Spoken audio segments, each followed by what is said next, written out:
Good morning. তোমরা সবাই কেমন আছো? আশা করি অনেক ভালো আছো, কিন্তু আমি ভালো নেই, কারণ কদিন থেকে আমার শরীরটা একদম ভালো যাচ্ছে না। প্রচণ্ড জ্বর, অ্যালার্জি, আর আমার প্রচণ্ড মাথা ব্যথাও হচ্ছে। তো এখন যাচ্ছি আমি একটু বাজারে। আমাদের বাজারে তো একদম বাড়ির সাথ থেকে একদম কাছে। তো বাজারে যাচ্ছি কারণ আমাদের বাড়িতে তিনজনেরই জ্বর, মারও জ্বর, পাপারও জ্বর, আমারও জ্বর। তো কদিন থেকে কিছু খেতে পাচ্ছি না, একদম খাওয়া দাওয়া কিছু ভালো লাগছে না, চোখ টোক পুরো জ্বালা করছে। তাই মা বলে যা একটু আনারস নিয়ে গিয়ে, তো সেজন্য আমি একটু আনারস আর আম কিনে নিলাম। তো এটা হচ্ছে আমাদের একদম বাড়ির পাশের দোকান। মানে আমাদের বাড়িটা যেহেতু একদম বাজারের মাঝখানে, তো বেশি দূর যেতে হয় না, একদম কাছেই। তো এই হচ্ছে আনারস আর আম হচ্ছে নিয়ে নিলাম বাড়ির জন্য। তারপরে একটু গিয়েছিলাম ডাক্তারের এখানে, কারণ আমার প্রচণ্ড অ্যালার্জি হচ্ছে, কারণ কালকে মাছের ডাল রান্না করেছিল, ওটা খেয়ে আমার প্রচণ্ড অ্যালার্জি হয়ে গেছে। আর এখানে যে দোকানগুলো দেখতে পাচ্ছ সম্পূর্ণটা, মানে এখানে নতুন হচ্ছে আরও ঘর। আর এই যে এই পাশটাতে হচ্ছে কি বাজার, আর এটা হচ্ছে আমাদের জায়গা পুরোটা, এখান থেকে স্টার্ট হয়েছে। এই যে দোকানগুলো তোমরা দেখতে পাচ্ছ, আর ওখানে যে দোকানগুলো হচ্ছে, আর এটা হচ্ছে মাছ বাজার। তো এই সম্পূর্ণ বাজারটাই হচ্ছে আমাদের, মানে তোমরা হয়তো ভাবতে পারো যে আমাদের মানে পাবলিক জায়গাটাই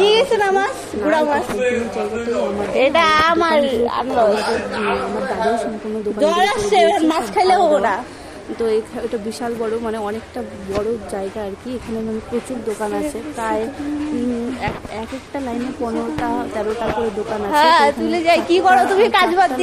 4টা লাইনের দোকান আছে, তো প্রায় অনেকগুলোই দোকান আছে। তো এইটা হচ্ছে ক্লাব, আর এই হচ্ছে আমি ওষুধ নিতে এসেছি, তো ওষুধ নিয়ে নিলাম।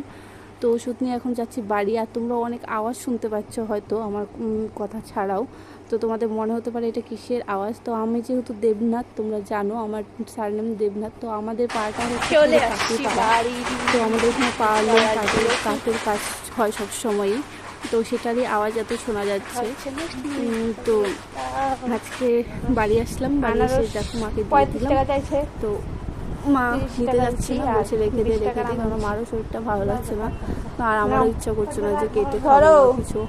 আমি নিয়ে আবার সেটা টেবিলে রেখে দিলাম। আর এই দেখো প্যারাসিটামল সবাই খাচ্ছি, খেতে খেতে আর ভালো লাগছে না। তো বাড়ি এসে আমি আমার অ্যালার্জির ওষুধটা খেয়ে নিলাম। আর আজকের মিনি ব্লগ এইটুকুই, দেখা হচ্ছে নেক্সট মিনি ব্লগে। ততক্ষণে আমাকে তোমরা ফলো করে দিও, লাইক করে দিও, শেয়ার করে দিও নতুন একটা ভিডিওর জন্য। দেখা হবে আবার।